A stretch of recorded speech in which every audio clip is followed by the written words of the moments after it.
예, 할렐루야. 오늘 비가 오고 그래서 날씨가 좀 많이 추워졌어요.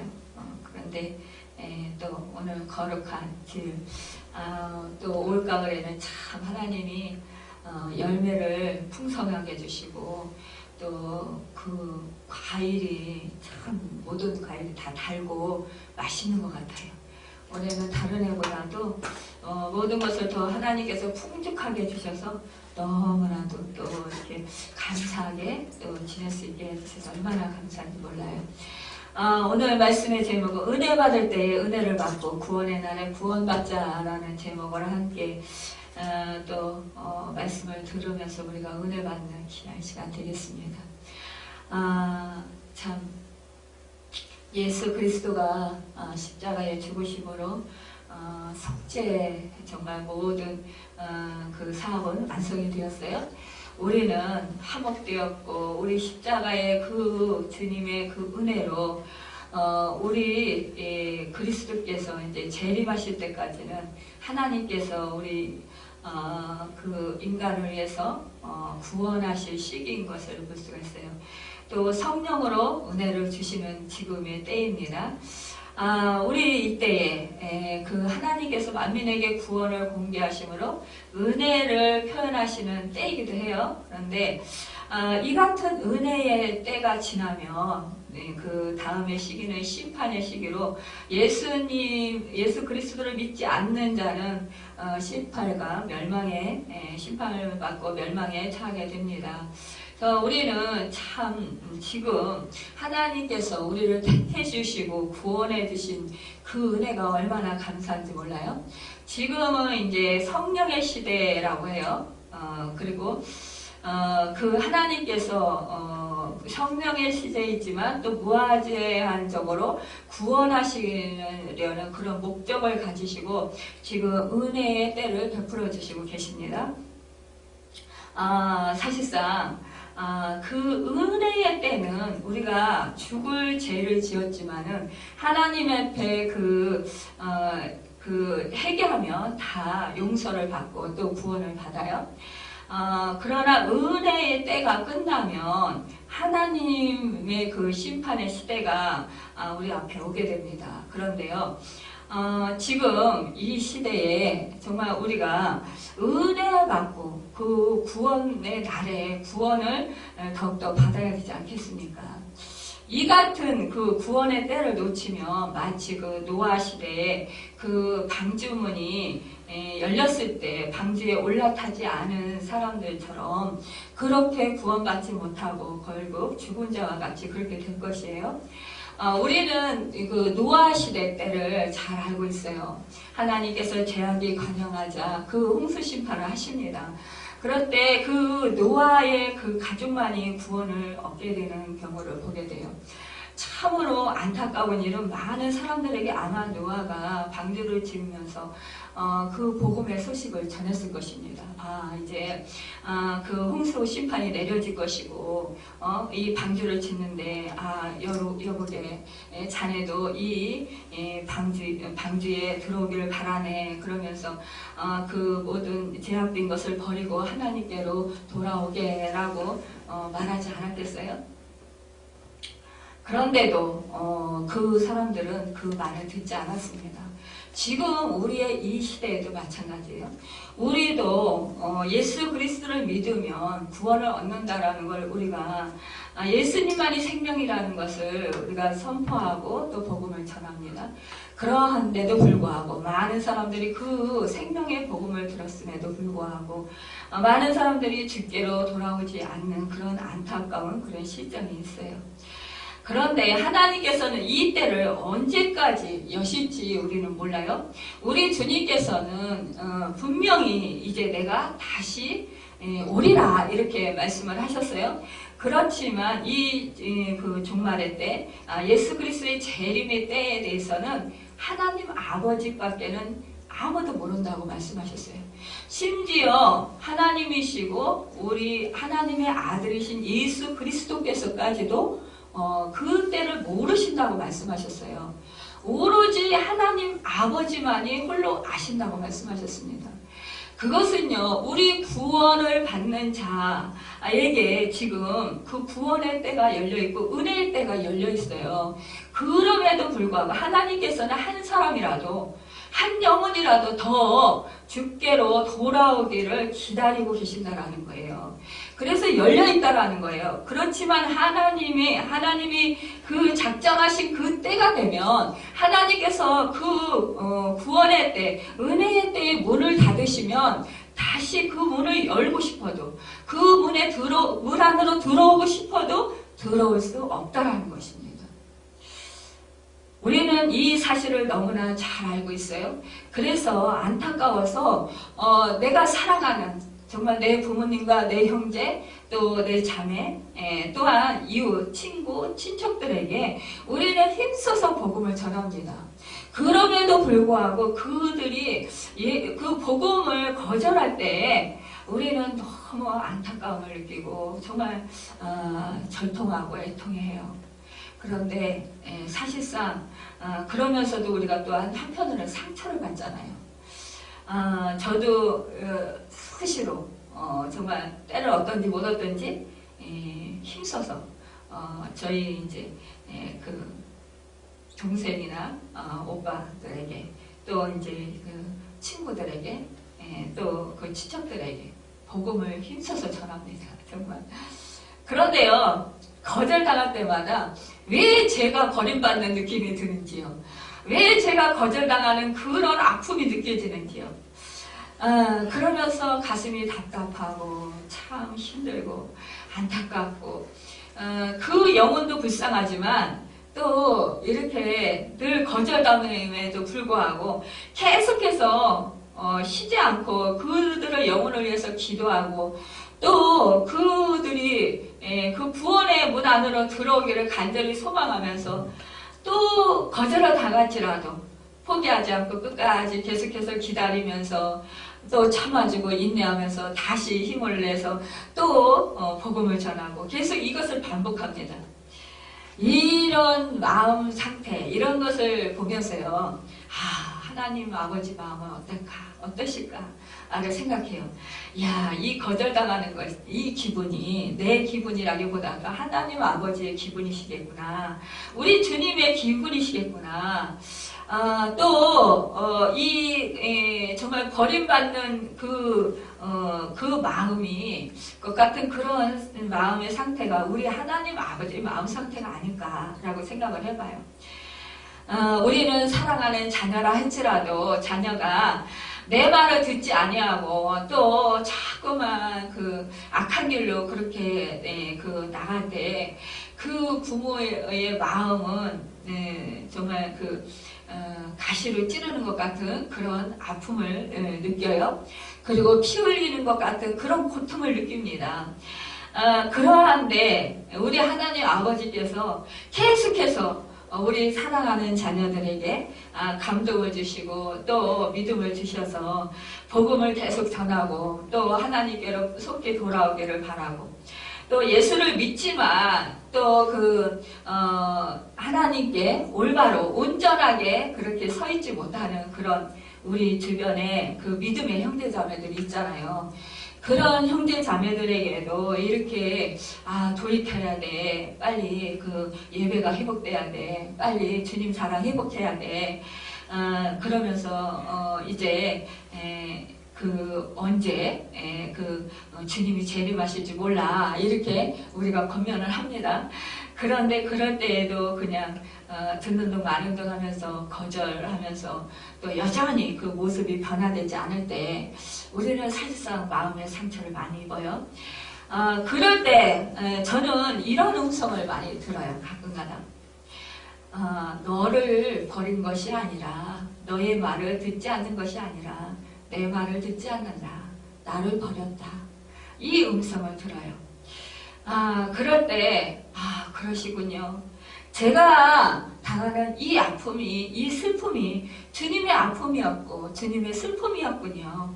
그러면서 저는 또 한편으로는 그 주님의 아픔을 또 아버지의 그 마음을 함께 느낄 수 있다는 게 참 감사하면서도 한편으로는 또한 안타까움을 느끼고요. 또 한편으로는 또한 위로를 받습니다. 왜 위로를 받느냐? 제가 저라기보다도 우리 주님이 아파하시는 그 심정을 저로 하여금 느끼게 했으니까 제가 아니고 주님이 아파하시는군요. 그러면서 그 위로를 받습니다. 저를 버린 것이 아니라 주님을 버리는 것이기 때문에 또한 제가 위로를 받습니다. 여러분, 에베소서 2장 8절에 보면 너희가 그 은혜를 인하여 믿음으로 말미암아 구원을 얻었나니 이것이 너희에게 난 것이 아니요 하나님의 선물이라고 말씀하고 있어요. 우리는 하나님의 선물로 우리가 영혼의 그 믿음을 받아서 구원을 얻었어요. 우리는 선물 받은 그 특혜를 누리고 있습니다. 그렇다면 믿지 않고 우리가 구원을 선포했을 때, 복음을 선포했을 때 믿지 않고 주님께로 나오지 못하는 자들은 하나님의 선물을 받지 못했을까요? 여러분 어떻게 생각합니까? 여러분 똑같이 하나님은 선물을 주셨습니다. 그런데요, 여러분 그 사람이 그 선물을 기뻐하며 받느냐, 아니면 나는 이 선물 필요 없어 하고 내동댕이 치느냐, 이것이 라는 것이에요. 우리는 선물할 때 어떤 마음으로 선물하십니까? 그 사람을 생각하면서, 내가 선물 줄 대상자를 생각하면서 떠올리면서 이 사람에게 무슨 선물이 가장 필요할까? 가장 어떤 선물을 내가 주면 얼마나 행복하고 얼마나 좋아할까? 얼마나 그 사람이 내가 선물을 주는 것에 대해서 기뻐할까? 이런 생각들을 하지 않겠어요?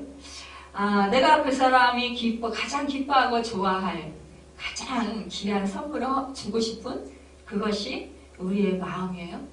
누구나 다 사랑하는 사람에게 가장 내가 아끼고 좋아하고 또 그 사람이 받아서 정말 유익하고 좋은 것을 선물로 해주기를 원할 것입니다. 그런데 정성을 들여서 선물을 준비해서 그 사람에게 선물을 주었는데 그 상대방이 거절하고 받지 않고 또 그 선물이 못마땅하다고 마음에 안 든다고 집어 던지고 내동댕이 치고 소리를 지른다면 여러분은 그 마음이, 선물 주는 사람 마음이 어떨까요? 저는 그런 일을 한번 당한 적이 있어요. 제가 시골 출신이잖아요. 그래서 우리 예전에는 다 그랬어요. 시골에 사는 사람들은 서울에 친척이 잘 사는 친척이 한 사람 있으면 그 사람 집으로 다 모입니다. 그리고 형제간에도요, 맨 큰 사람이요, 서울에 올라와서 뭐 자리를 잡고 있으면 뭐 방을 한 칸 얻어서 있어도요, 그곳으로 다 몰려요. 그래서 그곳에서 함께 하게 되는데, 저는 저희 친정 작은 고모가 그때 참 잘 살았어요. 그래서 정말 부자였습니다. 그러다 보니까 친척들이 대부분 다 거기로 모여요. 저도 이제 그 학교를 졸업하고 그 고문에 가서 있게 됐습니다. 그런데 제가 거기서 이제 직장 생활을 해서 월급을 한 달 처음 월급을 탔어요. 그래서 이제 그 첫 월급을 타면은 왜 부모님에게 내복 선물을 하잖아요. 그런데 그때 당시에 저는 저희 이제 고모가 부모님이라고 생각을 하고 가까이 계시고 또 저를 밥 먹여주고 했으니까 고마워서 예쁜 블라우스를 하나 사서 선물을 하기로 작정을 했습니다. 그래서 저는 그때 당시에는 그 양장점에서 옷을 맞춰 입는 게 유행이었었어요. 그런데 그 고모는 명동에서 옷을, 양장점에서 유명한 그 이름 있는 패션 디자이너가 디자인한 그런 옷을 맞춰 입는 그런 상태였어요. 그러니 저는 청량리에 있는 그 시장, 큰 시장에 가서 블라우스를 몇 바퀴를 돌아가지고 하나를 골랐습니다. 그래서 이거를 아주 기쁜 마음으로 사가지고, 그래가지고 포장을 예쁘게 해서 갖다 줬어요. 그런데 이 고모가요, 그 선물을 꿀러보자마자 누가 이런 걸 사오라 그랬냐라면서 저한테 확 집어던지면서 막 소리를 지르는 거예요. 그때 제가 얼마나 마음이 부끄럽고 정말 저는 제가 최선을 다했고 정말 그 마음을 다해서 그 선물을 고르고 골라서 준비를 해서 그것을 정성껏 갖다 그렇게 선물을 했는데 그 선물을 제 앞에 그 얼굴에 던지면서 그거를 막 소리 지를 때 내가 이런 쓰레기 같은 옷을 입느냐고 그러면서 너는 사와대 이런 걸 사오냐고 그러면서 막 호통을 치실 때예요. 정말 그때 저는 가슴이 무너지고 마음이 무너졌었어요. 그때 너무너무 제가 상처를 크게 받아서 그때 마음이 갈기갈기 찢어지고 정말 통곡이 터져 나왔어요. 그 뒤로 저는요 다시는 그 고모한테 선물을 하지 않습니다. 지금은요 어려움을 많이 겪었어요. 많이 교만함이 낮아졌습니다. 확실히 사람은요 자기가 잘 살고 잘 산다라는 건 우리나라에 참 많이 어폐가 있는데 잘 산다라는 건 사실상 마음도 평안하고 또 영적으로도 잘 돼 있고 하나님 관계가 잘 돼 있고 또 가족 간에 화목하고 물질적으로도 물론 부족함이 없어야 되고 또 그 여러 가지로 평안해야 되잖아요. 그런데 우리나라는 잘 산다 그러면 부자를 물질이 많은 사람들을 얘기를 해요. 그런데 그 물질이 다 날아가고요. 물론 지금은 이제 물론 서울에서 아파트를 하나 짓는구나 삽니다. 근데 어려움을 많이 겪었어요. 그러면서 지금은 많이 낮아졌더라고요. 그 모습을 보면서 야 사람은 물질이 많으면 확실히 교만해지는구나. 물질이 사라지면 사람은 겸손해지는구나. 그런 것을 깨달아 합니다. 그러면서 지금은 없는 사람들도 좀 돌아볼 줄 알고 없는 사람들의 마음을 헤아릴 줄도 알게 됐더라고요. 그래서 우리는요 어떠한 상황이라도 정말 우리는 치심치 않고 우리는 마음을 정말 지키는 그런 사람들이 되어야 할 거예요. 우리는 또한 어린 사람들을 업신여기지 말아야 됩니다. 아무리 가난하고 아무리 보잘것없는 어린 사람이라 할지라도요. 어린 사람들은요. 앞으로 장성하면서 얼마든지 미래가 훌륭하게 잘 될 수도 있어요. 우리 어른들은요. 이제 나이가 어느 정도 먹고 산다고 하지만 잘 될 확률이 그렇게 많지 않습니다. 그러나 젊은 사람들은 미래가 무궁무진하기 때문에 그 사람들은 특히 업신여겨서는 안 됩니다. 저는 그것을 많이 깨달아요. 어린이들을 잘 섬기고 잘 그렇게 어린이들을 또한 사랑했더니 나중에 가서 결국 정말 큰 사람들의 그런 복을 받는 그런 것을 보게 됩니다. 여러분, 우리는 이렇게 선물할 때 그 사람의 마음을 우리가 헤아릴 줄 알아야 돼요. 우리 하나님께서는요, 우리 모든 인류 영혼들에게 정말 구원의 선물을 베풀어 주셨어요. 그럼에도 불구하고 이렇게 저희 친정 고모와 같이 하나님의 애절한 선물, 정말 몸 벌려 키우려 죽기까지 사랑한 그 선물을 아주 가차없이 내동댕이 치는 그런 안타까운 일이 있습니다. 여러분, 우리는 너무나도 감사하게도 그 선물을 거절하지 않게 되었고 그 선물을 우리의 기회로 생각하고 우리는 그것을 잘 받아들였습니다. 여러분, 구원에는 영혼의 구원도 있고 또한 우리의 육신의 구원도 있습니다. 여러분, 우리가 그 구원을 얻었다라는 것, 이것은 결국은 하나님의 은혜로 구원을 받았다라는 거예요. 하나님께서 우리에게 기회를 주십니다. 누구에게나 다 기회가 열려 있어요. 그런데 그 기회를 우리가 최대한 잘 활용하고 또 그 기회가 정말 내 것이라는 이때라는 것을 생각하고 우리 기회를 잘 잡는 사람이 되면 우리는 정말 복받은 사람이 될 것입니다. 그런데 이 기회를 놓쳐버리면 결국은 후회하는 일이 생긴다라는 거예요. 제가 이렇게 주변 사람들한테 복음을 전하면서 그렇게 말을 해요. 지금 기회다. 구원 얻을 때다. 지금 은혜 받을 때다.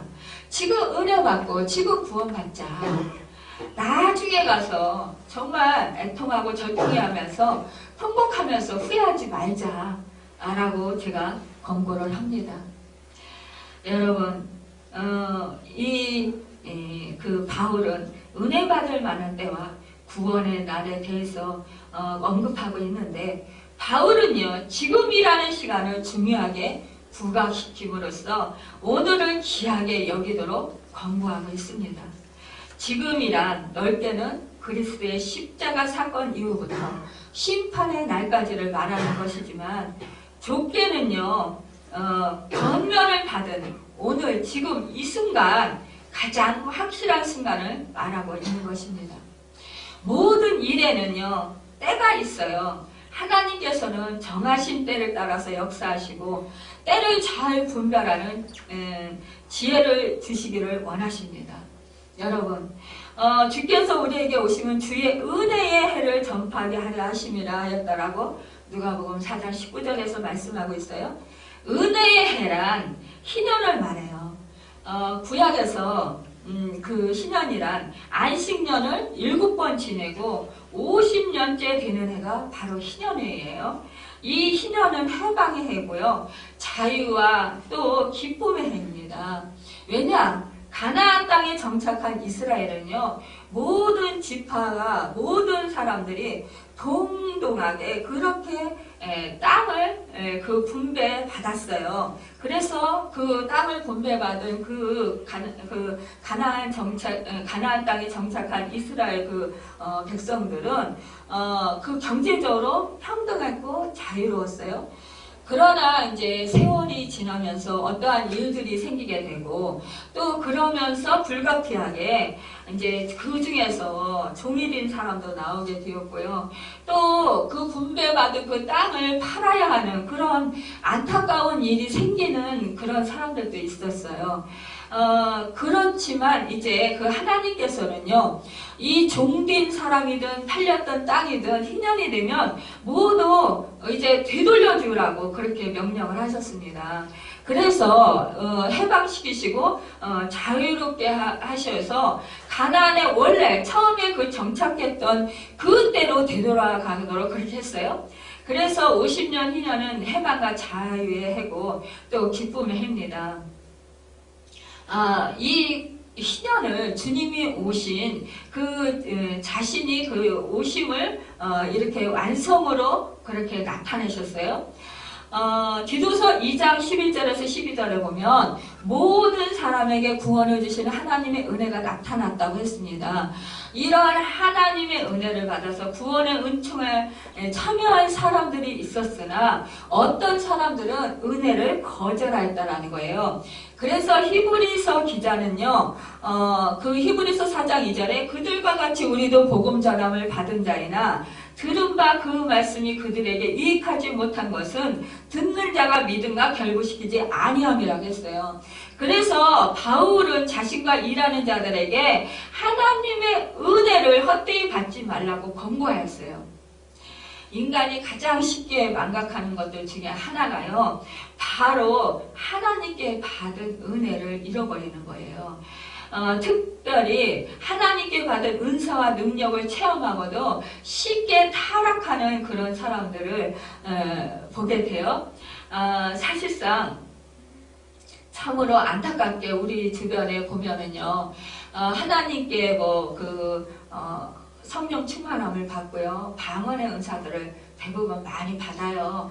그런데 어떤 사람들 이렇게 보면은요, 방언을 사용하지 않아서 그것이 얼마나 소중한 것인지 몰라서 이 방언을 사용하지 않아서 소멸돼서 그렇게 눌려있는 사람들이 많아요. 그런 사람들 보면 영적으로 굉장히 힘든 상태입니다.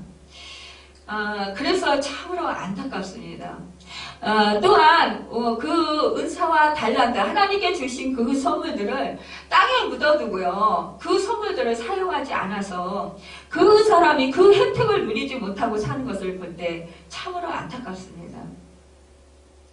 하나님께서 선물로 주신 이렇게 은사와 달란트, 이런 것들을 다 땅에 묻어두고 그것을 하찮게 여겨서 사용하지 않아서 그 사람이 그 은혜를 누리지 못하고 그렇게 참 영적으로 누릴 뿐만 아니라 그 삶 속에서 그 혜택을 누리지 못하고 또 기쁨을 누리지 못하고 또 승리하는 삶을 살지 못하는 그런 안타까운 경우를 보게 돼요. 바울이 선한 싸움을 싸우고 달려갈 길을 마치며 믿음을 지킬 수 있었던 것은 항상 하나님의 은혜에 대한 감격 속에서 그는 살았기 때문입니다. 수많은 은혜를 하나님께 받으면서도 그것을 멸시하는 자들은 어리석은 사람이고 하나님의 진노를 받을 수밖에 그렇기 때문에 없는 것입니다. 참으로 그 사울은요, 그 은혜를 받으니까, 그 사울이었던 그 바울이요, 그가 정말 하나님의 은혜를 받고 나니까, 그 자기 이름을 바울로 바꿨잖아요. 큰 자에서 작은 자, 지극히 작은 자로 자기 이름을 스스로 바꿀 정도로 그는 은혜에 깊이 깨달은 사람이었어요. 또한 은혜 받은 사람이었습니다. 디모데전서 1장 13절의 말씀을 보면은요, 이 바울은 이렇게 고백하고 있어요. 자신에 대해서. 내가 전에는 해방자여 핍박자여 포악자였다라고 말하고 있어요. 그러나 바울은 복음을 위해 죽기까지 순교하고 했고요. 또한 그는 정말 자기의 모든 것을 아끼지 아니하고 주님의 복음을 전하는 일에 힘썼던 것을 보게 됩니다. 여러분, 또한 우리가 은혜를 받는다라는 거, 이것은 어린아이가 그 위험한 길에서 아버지의 손을 꼭 붙잡고 함께 가면 넘어지지 않고 걸어갈 수 있잖아요. 그런 거와 같이 우리가 하나님의 손을 꼭 붙잡고 전능하신 하나님의 도우심을 받아서 우리가 함께 할 때 우리는 믿음으로 승리할 수가 있습니다. 이것이 바로 은혜라는 것입니다. 하나님의 은혜를 받은 자, 그 은혜를 깨달은 자는요, 그는 또한 나의 나된 것은 주님의 은혜라 고백하게 돼요. 자기 자신이 행한 것이 아니라 어떠한 일을 할 때에도 언제나 정말 축복을 받을 때에도 이것이 어떠한 성공을 이룰 때에도 이것이 나의 힘으로 된 것이 아니고 나의 지혜로 된 것이 아니고 나의 능력으로 된 것이 아니고 오직 주님의 도우심으로 된 것이기 때문에 이것이 나의 나된 것은 주님의 은혜라 고백하게 된다는 것입니다. 여러분, 은혜를 받으면요, 우리는 꺼리끼지는 일을 하지 않게 되는데요. 그 하나님의 은혜를 받으면 하나님 앞에 정말 기뻐 뛰며 감격하고 감사하며 어떠한 일이라도 정말 그 하나님이 기뻐하실 일을 하고 싶은 그런 마음이 들어요. 그래서 정말 하나님 자녀답게 살도록 자기 자신을요 그 행동으로 옮깁니다. 고린도후서 6장 3절에 보면 우리가 이 직책에 해방을 받지 않게 하려고 무엇에든지 아무에게도 거리끼지 않게 하고 라고 말씀하고 있어요. 은혜를 받으면 이렇게 거리끼는 일을 하지 않고 하나님 앞에서나 사람 앞에서 거리끼는 삶을 살지 않는다라는 거예요. 사람과 동물은 모두 흙으로 만들었는데 사람과 동물의 차이가 무엇인지 아십니까? 짐승은요, 그 동물은 양심이 없어요. 그런데 우리 사람에게는 양심이 있습니다. 여러분, 그 양심이 있기 때문에 그 하나님의 받은 은혜가 얼마나 큰지도 알고요. 또 기뻐할 줄도 알고 감사할 줄도 알고 또 하나님의 사랑이 감사해서 감격하며 하나님을 사랑하게 된다는 거예요. 시편 100편 5절 말씀을 보면 대저 여호와는 선하시니 그 인자하심이 영원하고 그 성실하심이 대대에 미치리로다 말씀했어요. 또한 그 베드로전서 3절 16절 말씀을 보면 선한 양심을 가지라 이는 그리스도 안에 있는 너희의 선행을 욕하는 자들로 그 비방하는 일에 부끄러움을 당하게 하려 함이라 하고 말씀했어요. 선한 양심은 하나님을 향하여 찾아가는 것이에요. 은혜 받으면요 그 강팍했던 마음도요 부드러워지고요 또 그 내 중심이었던 그 마음이요 다른 사람 이웃 사람 그러니까 내가 또한 그 사랑하지 않는 사람들에게까지도요 그렇게 그 선을 행하고 싶어하고요 또 사랑하고 싶어하고요 또 그 사람들을 섬기고 싶어하는 그런 마음이 들어갑니다. 여러분 또한 은혜를 받으면은요 자처는 자원한다라는 뜻인데 은혜를 받으면 하나님 일뿐만 아니라 모든 일에 기쁨으로 자원하는 마음으로 잘 감당하게 돼요. 오늘 본문 이제 6장 읽지는 않았지만 4절에 보면은요 오직 모든 일에 하나님의 일꾼으로 자천하여서 많이 견디는 것과 환난과 궁핍과 고난으로 여러 가지 하나님의 일을 잘 감당할 수 있다고 했어요. 여러분 고린도 후서 1장 9절에서 10절에 보면 우리는 우리 자신이 사형 선고를 받은 줄 알았으니 이는 우리로 자기를 의지하지 말고 오직 죽은 자를 다시 살리시는 하나님만 의지하게 하심이라. 그가 이같이 큰 사망에서 우리를 건지셨고 또 건지실 것이며 이후에도 건지시기를 그에게 바라노라고 했습니다. 여러분 하나님의 일은요 하나님의 비밀이에요. 하나님만이 아시는 일입니다. 그 누구도 알 수 없어요. 우리는 그리스도의 일꾼이고 하나님의 비밀을 맡은 자로 여길지라고 했습니다. 그리고 그 하나님의 비밀을 맡은 자들에게는 구할 것은 충성이라고 했어요. 여러분 우리에게 하나님의 비밀을 가르쳐 주셨어요. 우리가 하나님의 그 생명의 비밀을 간직한 자들입니다. 그렇다면 우리는 그 비밀을 맡은 자로서 정말 이 땅에서 성실하게 그렇게 그 하나님이 기뻐하시는 일을 하는 그런 자원하는 심령이 되어야 되지 않겠습니까? 우리가 또한 은혜를 받으면은요 참 어떠한 일이고 견디고 참습니다. 우리 기독교는 십자가에서 기원하였고요. 그리스도인들은 십자가를 지고 예수를 따라가는 군사들입니다. 하나님의 복음을 받은 자들은요 당면한 고난을 인내하는 가운데 더 연단되어 보다 합당한 그런 그리스도의 사신으로 변화될 것입니다. 또한 더 나아가 소망의 강체를 발휘하게 될 것입니다. 여러분 욥은요 동방에서는 하나님을 경외하고 순전한 믿음의 신앙을 가진 자였는데 갑자기 당한 시험 때문에 어려움을 당했어요. 건강도 잃어버리고 재산도 잃어버리고 자녀들도 잃어버렸어요. 그러나 욥은 끝까지 참고 견디면서 하나님을 바라볼 때 하나님께서 결국 그를 2배의 그런 축복을 주셨습니다.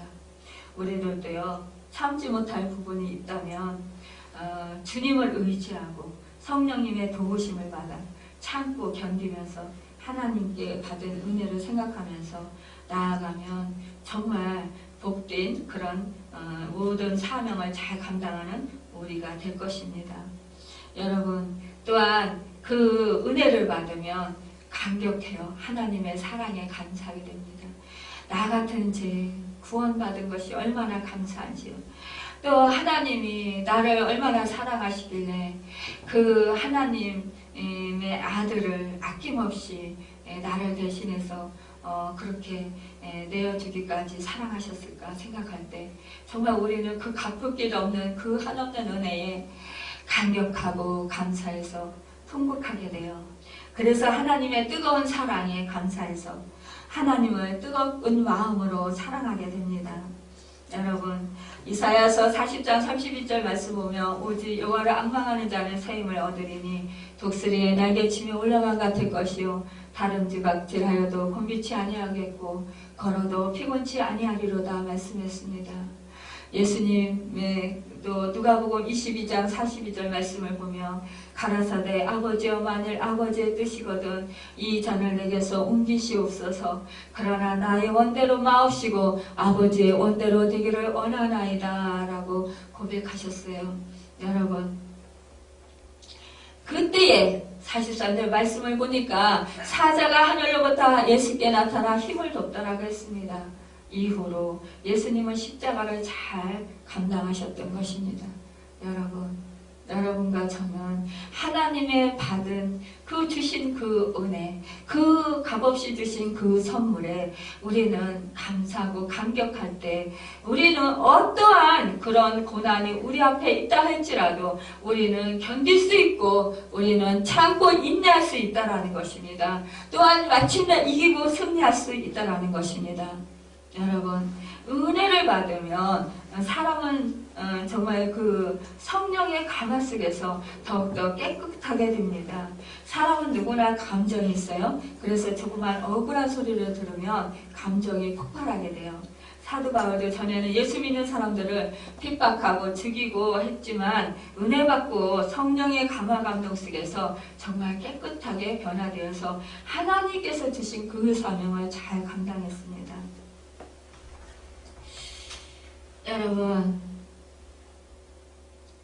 여러분과 저는 정말 하나님의 놀라우신 그런 그 선물을 받은 사람입니다. 그 선물을 받은 사람들은 모든 것을 소유한 자가 됩니다.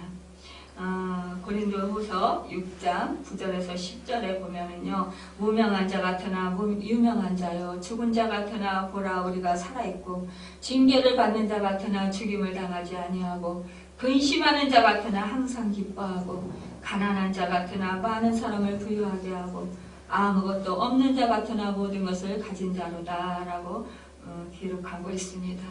여러분, 이 말씀이 지금 내 말씀입니까? 여러분, 저는 이 말씀을 많이 체험합니다. 살아가면서요. 예전에 제가 주님을 만나기 전에, 인격적인 하나님을 만나기 전에는 이런 삶이 아니었던 것 같아요. 그런데 인격적인 하나님을 만나고 나서는 정말 이 말씀이 절절히 제 자신의 말씀인 것을 저는 늘 느끼고요, 감격하고 감사하게 됩니다. 여러분, 세상에서 사람들이 알아주지 아니하면 사람들은 나는 쓸모없어 라고 생각할지 몰라요. 그러나 우리 주님이 알아주시면 됩니다. 여러분, 이 세상 모든 사람들이 나를 몰라준다 할지라도 우리 주님이 나를 아시고 계시면 되는 거예요. 여러분, 우리는 내가 한 일, 내가 선행을 했고, 내가 착한 사람이고, 내가 또 사랑의 수고를 했고, 내가 좀 무엇인가 성취를 했다면 가장 우리는 누구에게 알리고 싶은가요? 가장 가까이에 있는 내 사랑하는 사람에게 알리고 싶을 것입니다. 여러분, 그 사랑하는 사람이 누굽니까? 내 아내, 내 남편입니까? 아니면 내 부모님입니까? 내 자식입니까? 여러분, 맨 처음에 우리 하나님 아버지께 여러분 알리기를 원하시길 바랍니다. 우리 하나님은 모든 것을 다 아시고 계셔요. 나의 생각과 나의 마음과 나의 상처들과 나의 고통과 아픔과 나의 모든 필요를 다 아시고 계셔요. 나의 숨소리조차도 다 듣고 계신 분이시고요. 내가 어떠한 그런 생각을 하고 있는지도 다 아시고 계십니다. 하지만 여러분, 아시고 계신다고 해서 그래, 당연히 하나님은 다 나에 대해서 아시고 계시니까 내가 뭐 하나님한테 새삼스럽게 구하지 않아도 되겠지라고 생각하지 마시길 바랍니다. 여러분, 아셔도요, 우리가 말로 고백하는 거, 마음으로 느끼고 그 사랑의 고백을 하는 거를 우리 하나님은 듣고 싶어 하신다라는 사실이에요. 여러분, 자식이요, 부모를 사랑해요. 또 부모가 자식을 사랑해요. 그럼에도 불구하고 또 남편이 아내를 사랑하고요, 아내가 남편을 사랑해요. 그럼에도 불구하고 여러분, 사랑한다라는 말을 왜 듣고 싶어 하십니까? 여러분, 다 알아요, 사랑하는지. 근데도 들어도 또 듣고 싶은 게 사랑한다라는 고백이에요. 여러분, 다 알고 있지만 내가 주님의 은혜로 내가 이렇게 되었습니다. 내가 주님의 사랑으로 이렇게 구원을 받았고 내가 이렇게 하나님의 자녀가 되어서 하나님의 은혜 속에 살고 있습니다. 하나님의 도우심으로 내가 하는 이 일이 이렇게 성취되었습니다. 여러분, 고백하시길 바랍니다. 여러분, 나의 나된 것은 다 주님의 은혜라 고백하십시오. 여러분, 여러분이 하나님을 사랑하는 것보다 하나님이 여러분을 사랑하시는 것이 더 크신 줄 믿으시길 바랍니다. 여러분, 어저께도 잠깐 연습곡을 보다 보니까 내리사랑은 있어도 치사랑은 없다고. 부모는요, 자식을 내어주고 또 내어주고 사랑하지만 이 자식은 부모를 그렇게까지 사랑하지 않더라고요. 사랑한다고 하지만 부모만큼 자식이 부모를 사랑하지 않아요. 어저께 우리 자매님 기도 받으러 오셨는데 어저께 비가 왔잖아요. 양말이 다 젖었어요. 그런데 우리 그 권사님이 양말을, 당신이 그 젖지 않은 그 양말을 벗어서 우리 자매님 젖은 그 양말을 벗기시고 닦으시고, 그리고 당신의 그 젖지 않은 양말을 신겨주시는 그 모습을 보면서, 야, 저것이 바로 부모님 사랑이지. 저것이 바로 하나님 사랑이지. 그래. 그 권사님은요, 어저께 가실 때 양말 벗고 가셨어요. 자매님한테 그 마른 양말, 당신 양말 신겨주시고. 여러분, 우리는 그런 사랑을 받고 그런 은혜를 받은 자들입니다. 여러분, 그보다도 이루 헤아릴 수 없는, 말로 형용할 수 없는 큰 사랑, 정말 목숨을 아끼지 아니하고 나 대신 죽어주신 그 사랑, 그 큰 사랑을 받은 여러분과 저입니다. 여러분, 그 사랑을 받은 우리는 이제 은혜의 때에 다시 첫사랑을 회복하시길 바랍니다. 여러분, 힘드십니까? 세상살이가 고통스럽습니까? 할 일이 많습니까? 여러분, 사랑하면요, 그 모든 것 다 뒤로 할 수 있어요. 여러분, 하나님의 얼굴을 뵙는 그 자리를 선택하시길 바랍니다. 하나님의 마음이 있는 곳이 어딘가를 여러분 생각해 보시길 바랍니다. 여러분, 하나님이 지금 나를 보시면서 어떠한 행동을 하는 것이, 지금 어느 자리에 있는 것이 기뻐하실까를 생각해 보시길 바랍니다. 여러분, 그 자리를 외면하지 마십시오. 하나님이 원하는 장소, 하나님께서 기뻐하시는 모습, 하나님께서 원하시는 그 음성 듣기를, 우리의 그 마음 상태가 놓여지기를 원하시는 그곳에 여러분, 내가 있기를 원합니다.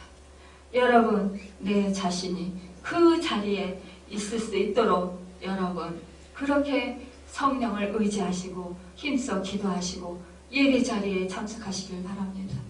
여러분, 내가 하나님의 은혜에 감사해서 하나님이 기뻐하시는 일을 하면 하나님께서는 나의 모든 쓸 것을 더하여 주십니다. 내가 시간이 모자라서 미처 하지 못하고 주님 전에 나와 예배드리고 기도드리고 찬양드릴 때에 내 것을 잃어버리는 것 같지만 우리 하나님께서는 그보다도 더 많은 것을 찾게 하시고 갖게 하여 주신다는 것입니다. 선물해 주신다라는 것입니다. 내가 사랑하는 자, 나의 마음을 흡족하게 하는 자에게 더 큰 선물, 더 귀한 것을 주시지 않겠습니까? 여러분, 사람도요, 자기에게 마음에 흡족하게 하고 기쁘게 하면 정말 원치 않아도 미리 생각해서 내가 저 사람에게, 내가 저에게 뭘 좋은 것을 더 주었으면 좋을까? 나를 기쁘게 했으니 내가 더 기쁘게 해줘야 되지 않을까? 더 큰 것을 선물해줘야 되지 않을까? 이렇게 생각하면서 기뻐하고 또 감격하고 또 감사하지 않습니까? 그런데 우리 하나님은 얼마나 더 하시겠어요? 여러분, 그 마음을 잃어버리시지 마시길 바랍니다. 여러분, 이제 지금 은혜를 받는 이 시간, 이제 하나님께 더욱더 깊이 나아가시고 더욱더 하나님 사랑하는으로 뜨겁게 사랑하는 여러분과 제가 되어서 정말로 하나님께서 기뻐하시는, 정말 하나님께서 영광 받으시기 합당하신 그 삶을 살아가고 여러분 영혼이 잘돼같이 범사가 잘되고 강건해지는 축복을 누리는 여러분과 제가 되기를 예수님의 이름으로 축원합니다. 기도하겠습니다.